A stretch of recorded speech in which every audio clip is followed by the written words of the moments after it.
Okay, That so was a strong enough comeback that the halacha is not like Rebbe Meir. The right yeah, drink. yes, the Rav says the halach is not like it's a pretty strong comeback, right? Pretty strong. Yeah. Okay, so today's daf, we start on the bottom of Pei Vav and Beis. Beginning is a little bit difficult because it has to do with ribis. So yesterday we said that Rav and Shmuel both say that depending on the terminology used, when you're measuring out um, um, uh, hold on one second.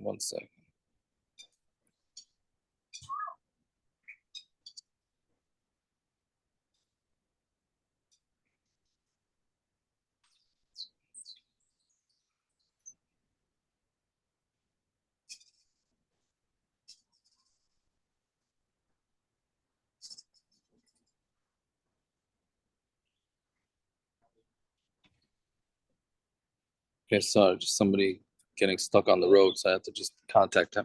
Okay, so I'm sorry. So we basically said that depending on the terminology used, that's how you're cutting it. Meaning, if you say kur b'shleishim ani moichalach, he says I'm selling you a kur with 30 sela for a saw. So then it's one big sale. So until he measures out 30, they can both change their minds. But if he says kur b'shleishim sa b'sela ani moichalach, then he basically said, I'm selling you each seller. So as each one gets measured out, that's considered an individual kinyan. That's what we said. So now the Gemara is going to ask a kasha from ribis, but there's something by ribis called agar natar, which is unfortunately comes up a lot and people are not aware of it, which is when you prepay for something. Let's just throw an example out there just because it's easy to understand whether it's actually ribis or not actually ribis is a thing. But right now, soon, another month or two after Yom Tov, the camps are going to start advertising for the summer, right? They're advertising now. Yeah. Are they already advertising now? Okay, so yeah. They say you pay now. Maybe they want to get their chet in before Rosh Hashanah. I don't know. Chas v'shalom. I'm saying no. They put in the ad. You pay for the camp now. We'll give you a discount $200. Right. So now essentially what you're doing is when you give them then the down payment or whatever money you send them, it's essentially a loan. Right. And what are they doing? They're knocking down the price of camp. So again, depending on how you structure it, if you structure it correctly, it'll be okay. But if you don't structure it correctly, then you're basically giving them money and you're lending them money, and in lieu of the loan, they're giving you a discount, which is ribis. Right? Basically, that's a basic understanding of it. So anytime you have any of these prepayments, you have to make sure you do it correctly. So the Gemara here is going to talk about pre-hiring somebody and paying him before he does the work. Right? So let's see. So Toshima, the bottom line on Peva and Besa. Toshima,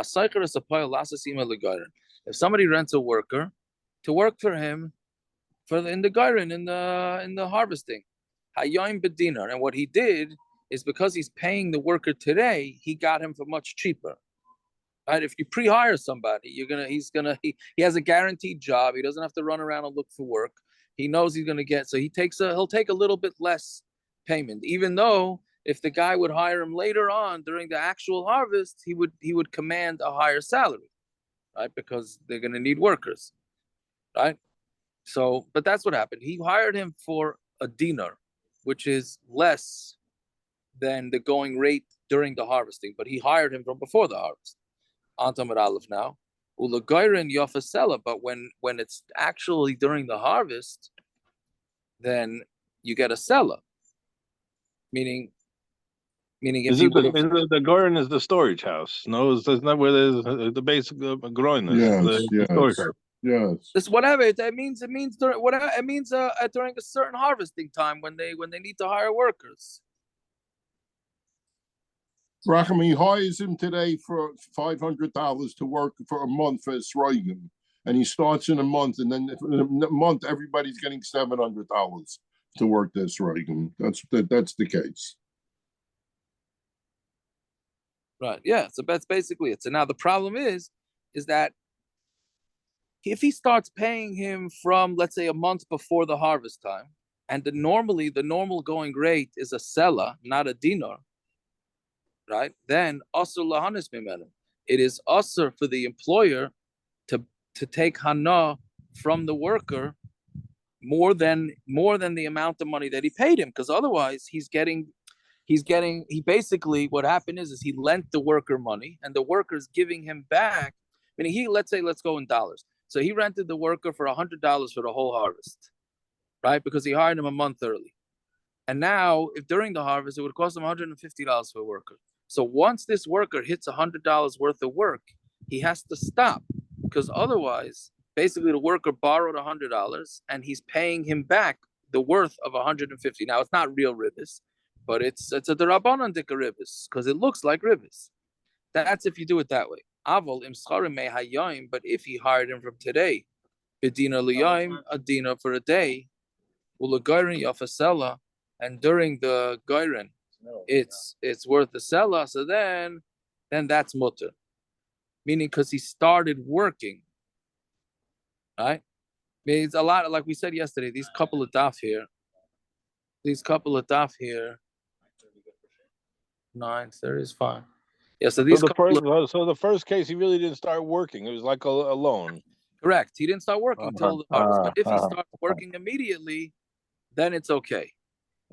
Now we have to see why is this Visak, but first the kasha, and then the Gemara is gonna discuss Visak Ataita. And if you think if you say, like we said, that if he says, I'm selling you a core of 30 slayim, a suffer a seller, rishon kanas, and then he's kind of meaning if he basically, the deal is that every little bit, he's kind of, right, what seller by seller, hachanami, kama mifsik pasak. Every day should be a different psak, meaning a different day of hiring.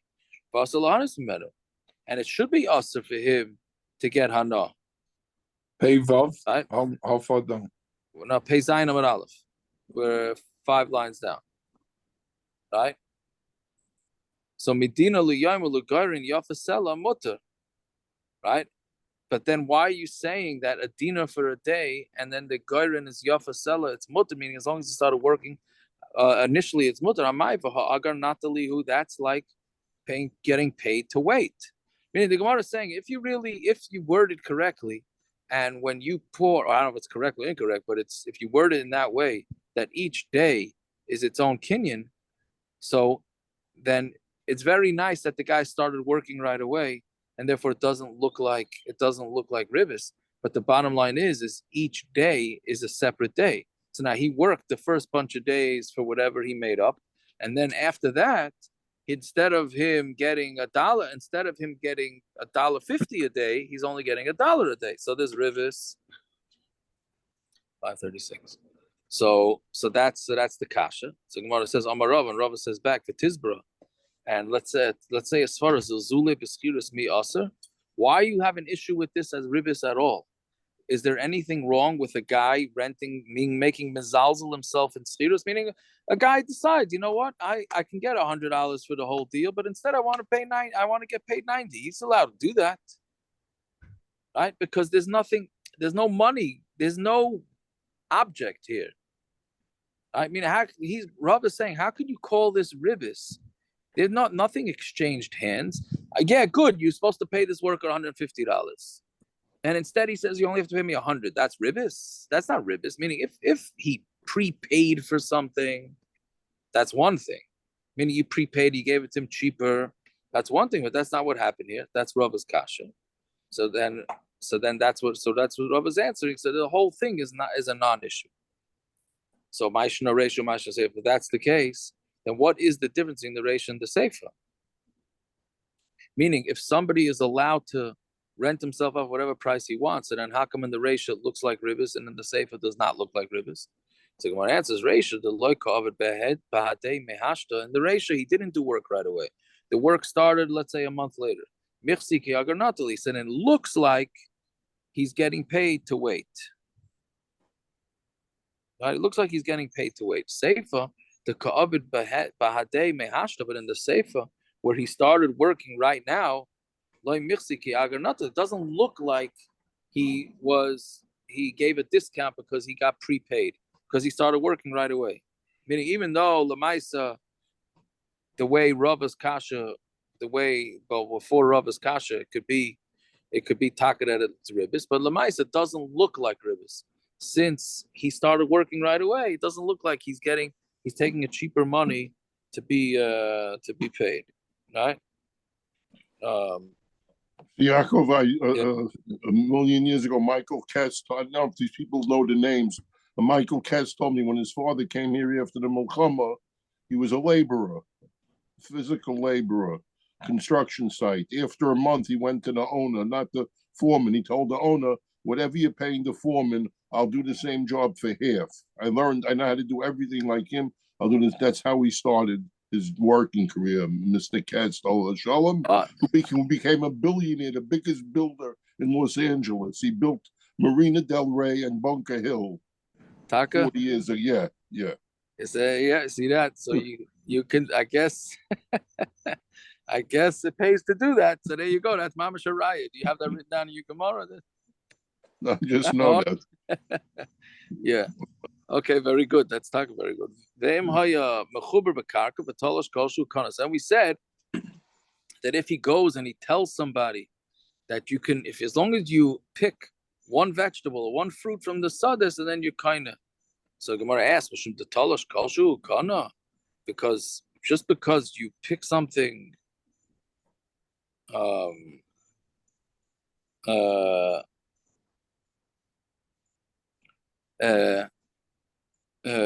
what do you say? Meaning, what are you telling guy? Because you're picking, I'm getting mixed up between the Havamina and the Maskana.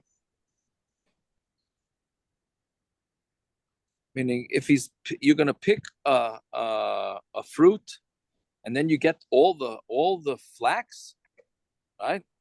Meaning, it's understandable if you pick one, so you get that one, but that means you should be kind of everything. How does that kinyan work? So Rav Sheshes on Damar Lech Yafil Lecha Karka Koshu. Go make the karka beautiful a little bit, meaning go do opposite improvement. And then you be kind of everything on it. Meaning what he's telling him is he's telling him to do a chazaka. He didn't tell him to pick one flax and then he'll be kind of everything. He told him make a chazaka on the land. You make a chazaka on the land, so then now he could be kind of the land. So it's basically the regular dinim of chazaka. Okay. But he's not buying land here, right? What? Is he buying land here? He's not buying land, right? No, but he's buying. Yeah. The Rashban, right? So it sounds like from the Rashban that the chiddush is that you can make a chazaka on the karka for the pishta, meaning even though you're not buying land, which is a chiddush. Right. Yeah, you're saying because he's not making chazaka on the land, he's only making chazaka on the thing. No, so I know he is being machzik. That's the chiddush. I think he's being machzik on the land to be. It's like you do a chazaka on the land and because you're it's attached to the ground. The tree. Right.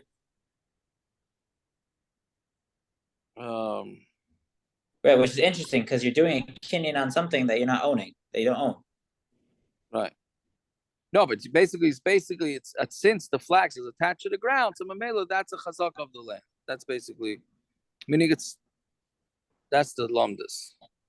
Right, because the karka, even though you're not being kind of the karka, then you're kind of the pishtan through being machzik on the land, so it's attached to the land. I'm not sure exactly mechanics, but that's what it looks like over here.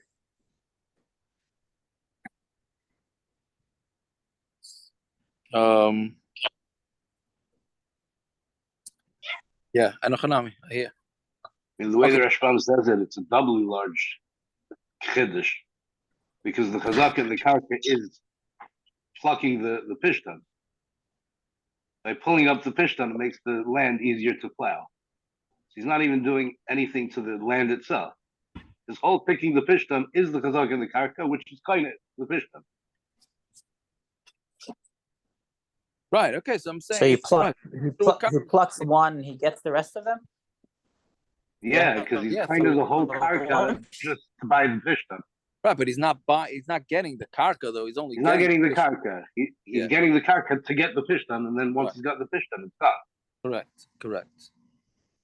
Okay, very good. Hamaycher, so like the Mishnah. Hamaycher yayin b'shem l'chavera. Guy sells yayin and shemen to his friend for hukru, and then the price went up. It went down. So of course, depending on whether if the price went up, the seller is going to want to back out. If the price went down, the buyer is going to want to back out. So if it's before the measure was filled, meaning like we said, in the bar, and they're pouring the beer, and then it comes out what Bud Light did. Their advertising, which made all their sales sink. So the guy say, "Oh, hold the tap right there, hold the tap." Right. So if the cup wasn't full yet, the meicher, then it goes to the meicher, and the meicher can back out. Once that measuring cup is full, the lekeach, then it goes to the lekeach.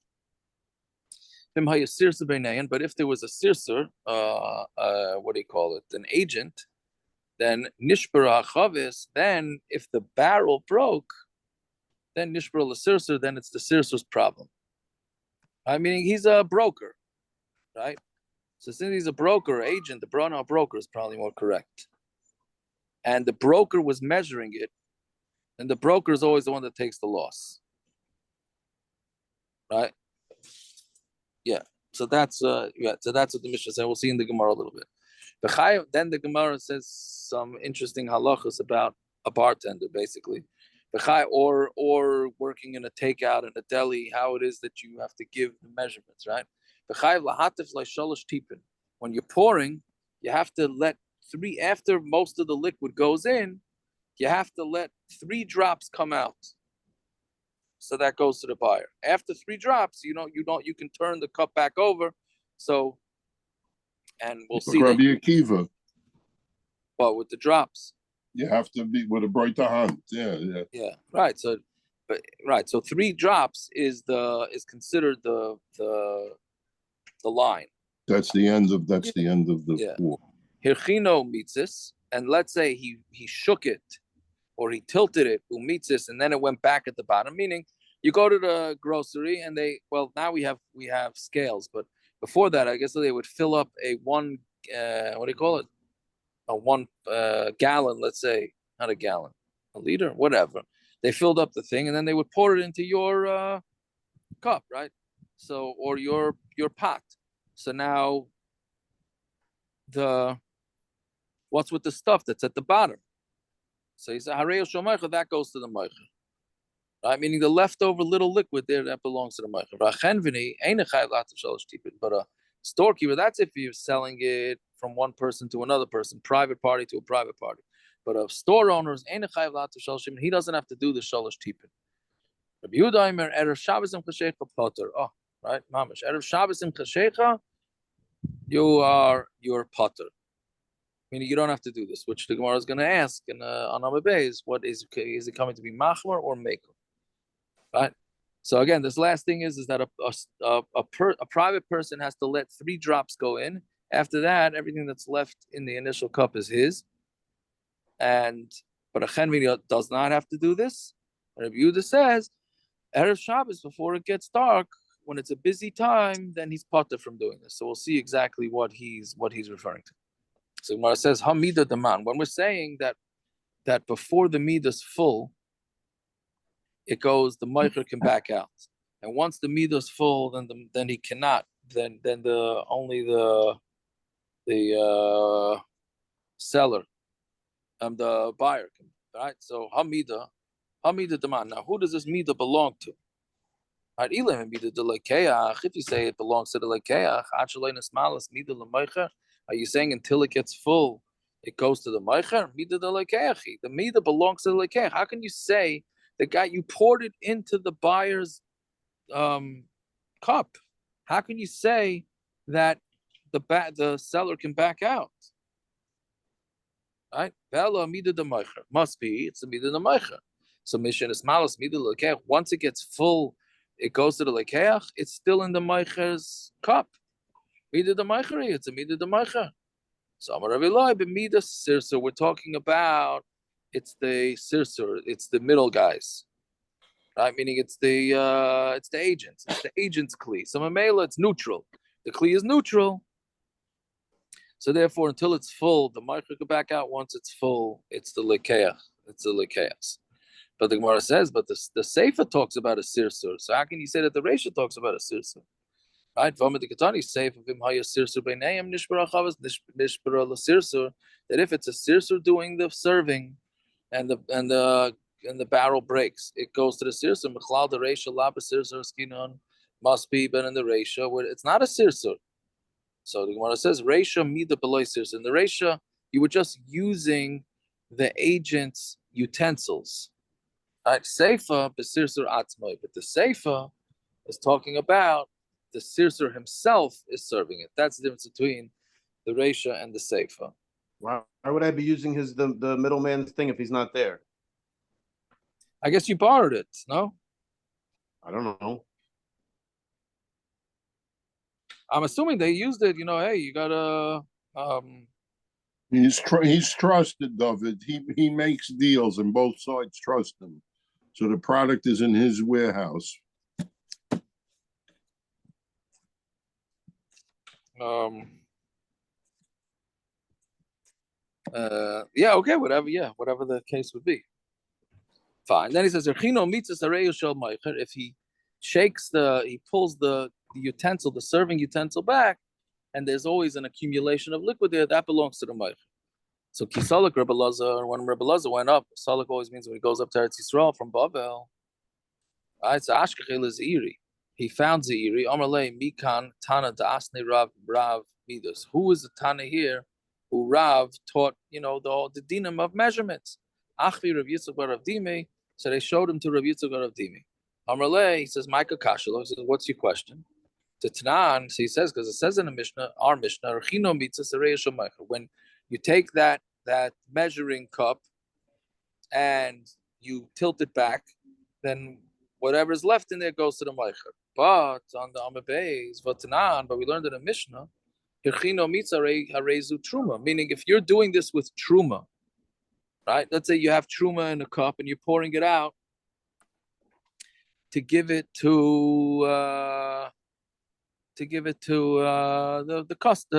kohen, right? Now you poured it into the kohen's cup, and now there's a little bit left over in that measuring cup. So there, the Mishnah says that still has a status of truma. That's a stira. How come it still has a status of truma? We said it belongs to the meicher. All right.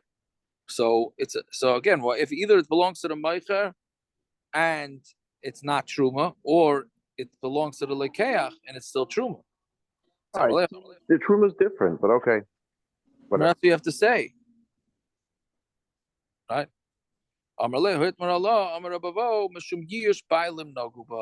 That's because there's yish, meaning this is a shtickle maybe what you're saying, David. Buy a regular purchase. The Baal knows. When you're in the grocery store and they're at a takeout, they try and squeeze out some of the juice from the coleslaw. I don't know why that always comes to my head, right? They try and squeeze it out so you get more coleslaw than liquid. No. But if there's a few drops, no guy says, "Oh no." At least most people don't say, "Oh no, squeeze out more." You don't care. So there's years. So Mamela goes to the Meicher. But by Truma, you don't have that, right? Because Truma has kedusha. It has nothing to do with the kohen, whether he's Meichel or not. Yeah, so that's all. So then, fine. Taisus has a good kasha, but that's for Gershon. Second Taisus down, having to do with Breira. Well, what's really Akiva together with Gershon. But Friday we move on. The cover parrots. Well, First Taisus also good, interesting. Yeah. If it's for them, I don't have to look at it. Oh, there you go. It's for everybody, but they particular enjoy it. That's what I'm saying. No, it wasn't to exclude anybody else. Anyways. Yaakov, when you put gas in your car, you always lose a few drops. You paid for that, right? I mean, I don't know when you put the thing, whatever it's called, back on the machine, there's still drops come out of the hose. Did you pay for those or I not? think you pay for. I have no idea. Yeah. I always have that when I drink a can of seltzer. So how much should I keep turning it over to get those drops out? Well, I said this morning, if you want to try it, tell parents to try it. Johnny Walker had a commercial, and it's true. It worked years ago. The din is that the glass is not by layer, right? So you can use a glass for milk inflation. Well, I know you cold, don't like that. You say I know that. Svardim, But- Ashkenazim for cold, yes. Whatever. I Not just- know yeah, you yeah. say that, and the Munkacher Rebbe's daughter did it. I know that. We have had that discussion a lot of times. Anyway, you have to tell Icky. Anyway, if you hold a bottle of schnapps under boiling water, you let the sink run and run, you'll get drops out of the bottle. Okay. Yeah. I tried it when they had that commercial. I tried it. I guess you really got to be desperate. All right. Fine, fine. We said a chenveni doesn't have to do this. And then we said that Rabbi Yehuda says, Erev Shabbos, nobody has to do it. So the question is going to be, what is Rabbi Yehuda going on? Iboilu. Rabbi Yehuda, Aresha Koi Ulakula. Is he going on the Resha and Lakula? Meaning, in the Resha, we said that a seller, a private seller, has to let 3 drops come out. And then is Rabbi Yehuda coming to say, yeah, but on Erev Shabbos, he doesn't need to? Or is he going on the Sefer, which says that a Chenvidi doesn't have to do it? And Rabbi Yehuda is saying that he doesn't have to ever do it, right? Yeah, that's the tzad.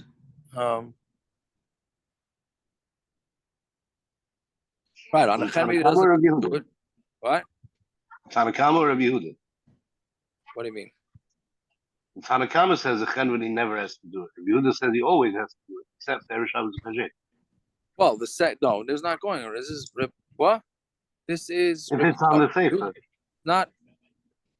No, it's this. Rabbi Yehuda is only going on is asking a kasha, right? Rabbi Yehuda is the last one. He says not a kasha. Erev Shabbos im chasheich is potter.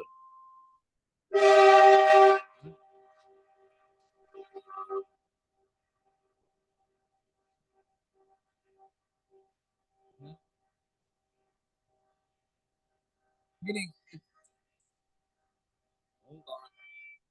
Rabbi Yehuda is definitely arguing with the Chacham. The question is, which line of the Chacham is he arguing on? Is he arguing on the first line, in which case it's a kula, because he says that before Shabbos you don't have to do anything, or he's going on the Seifa, which was that a chenveni, a store owner, does not have to let it drip out, right? And Rabbi Yehuda says no, only before Shabbos he doesn't have to let it.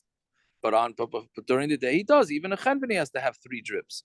So Tashema, the Tana Rabbi Yehuda, Aimer Erev Shabbos of Peshecha chenveni potter. He's potter of Neshe chenveni torod because he's torod. All the other times a chenveni has to do it also, right? So a chenveni does not have a heter.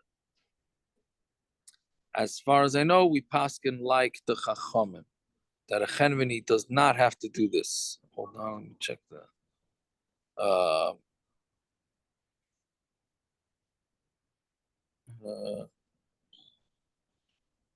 Yeah, the Shulchan Aruch paskins a chenveni does not have to do the 3 drips. Okay, now this next case, Rabban, is mamash your case that you discussed a couple days ago. So a guy sends his son to the store to get oil. Upunjin, let's go with the parentheses, it makes it easier. Upunjin biyada. And he sent him with a punjin. A punjin is made up of 2 isters. So okay, he sends his son with the jug. Well, we'll see whether he had the jug, didn't have the jug. That's going to be in the Gemara. And he measured him an isser of shaman, and he gave him an isser change, right? A punjin is 2 isserim. So he gave him an isser's worth, and he gave him back isser change. And of course, what happens on the way home? Shavar asatzleichis. The kid broke the jug, so there's no more, the oil spilled. And he lost the money. So now, who's responsible? Is the father responsible? Because Lamaisa, the father trusted the kid. He's if he put in the trust, so then it's his problem. Or is the seller? So Chenveni Chayev. So the Mishnah says the Chenveni is Chayev. Well, we'll see in the Gemara. Rabbi Yehuda says he is Potter. Shalmanas Kain Shalchu. That's why the father sent him. Right? The father sent him because he he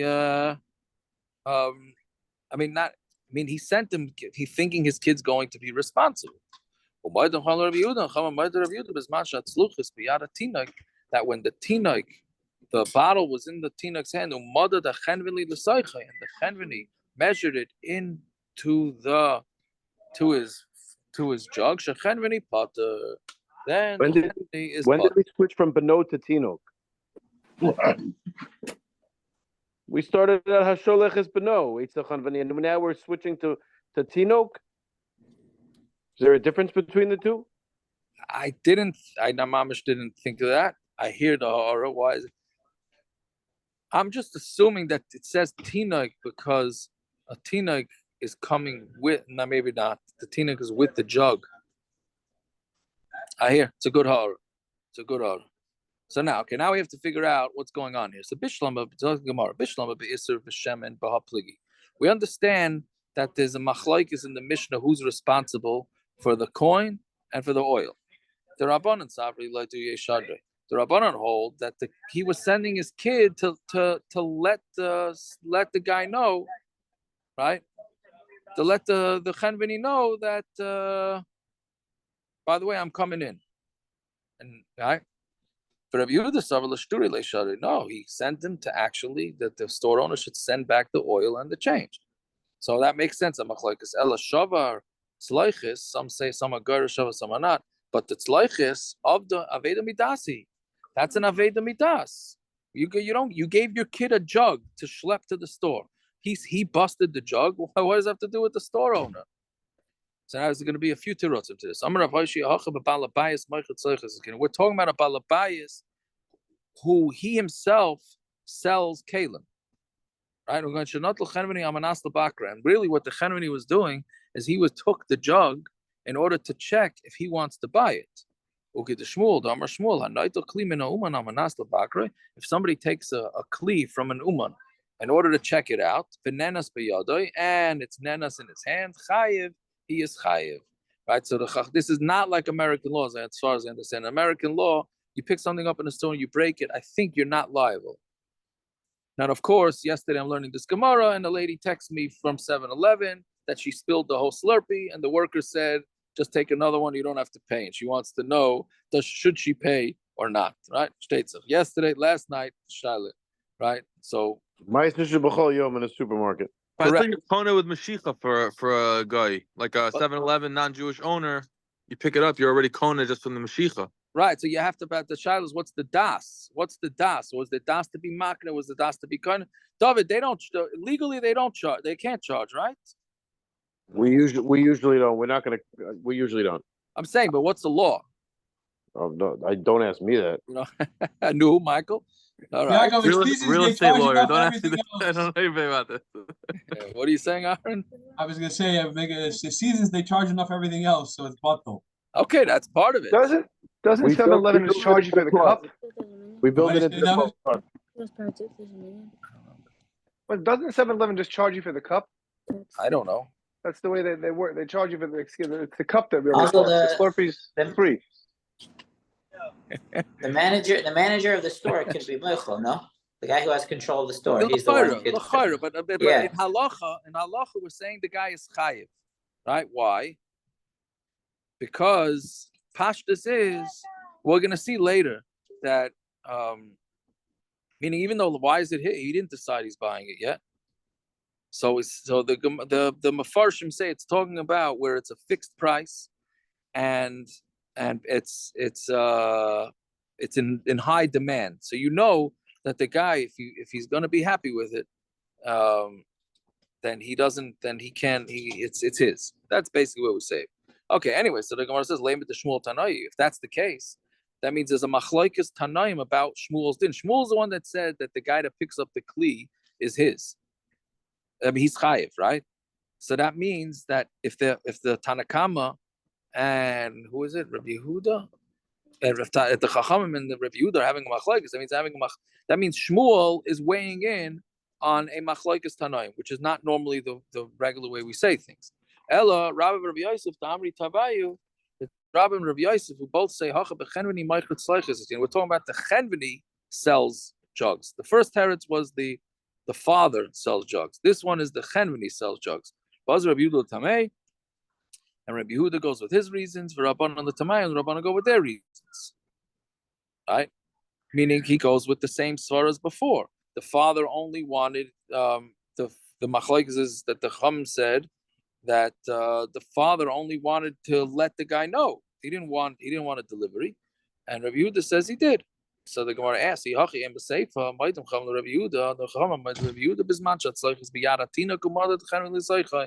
when the tinuk has the jug, and the chenveni pours it into there, chenveni potter, that the chenveni is potter. But didn't you just say that the Chum say that he was only sending him to let him know? So then he didn't want him to fill it up. So then he didn't have permission to do this. Ella Abai bar Avin, Rab Chanina bar Avin, the brothers both said, the Amri Tavar, they both say, Hacha b'mayaskinan. What are we talking about here? On top of base, Kagan Shenatla Lamud Ba. It's talking about where he took it to measure it, meaning he used the kid's utensil, flask, whatever it is, to measure. Rabba holds that if you hit an animal, let's say there's an animal walking around, and it's hefker or maybe it's hashavas aveda, whatever it is, and then you hit the animal, right? So that now you're liable. Now you're chai for the animal, right? So the same thing here. Once he started using the kid's kli, so then he's going to be chai for the kli. So Gemara asks, Amar the Amar Rabba Balichayim. When did he say the Balichayim Danaktinu Nigra per Yasa? That's because when you hit it, it moves the animal even further away than where it was from the owner. And now the owner is going to have a harder time finding this Hashavas Aveda. So Mavela, since he's going to have a harder time, so therefore you are chayiv. Ki hai gavna mi amar. But here it's a kli. If the kli belonged to the kid, what's the problem? If it belonged to the father, but it's in the kid's hand, you're not causing any bigger loss. Me and the Arisha B'Chabura said Pshat. Umanu Reb Zera, who is it? Reb Zera. We're talking about Shenatla Lamud Ba Lacherim. He's talking about where the store owner took it to measure for other people, not for the kid, not for the kid's father. And what's the shy? It's a machlok is about somebody who borrows something without permission, right? Mar Savar Shoyel Habi, he's considered a Shoyel, and since he's a Shoyel, he just has to give it back to the guy. Umar Savar Gazlan Havi, but the other Mando Amar holds that is a Gazlan. A Gazlan has to give it back to, meaning a Shoyel Shalom Midas. Let's say somebody borrows something from my house. All he has to do is put it back in my house. I don't have to know that he returned it. But a Gazlan has to actually let me know that it's back. Right? If I see it, it's not enough. Well, I don't know if seeing it is. I'm not sure if seeing is enough. But if I would see it in my house, I see it. I obviously he returned it. Yeah. Point is that you have to know. Doesn't a Gazlan have to bring an asham also? Yeah, but just talking about what's medina of v'heshiv as a gzeil, right? So yeah. But anyways, so that's the end. That's the maskana sadvarim. So that's how we say that it's the mice. It's a machlokes and shor shalom midas. Okay, we're gonna stop over here. Okay, Yud Gimel.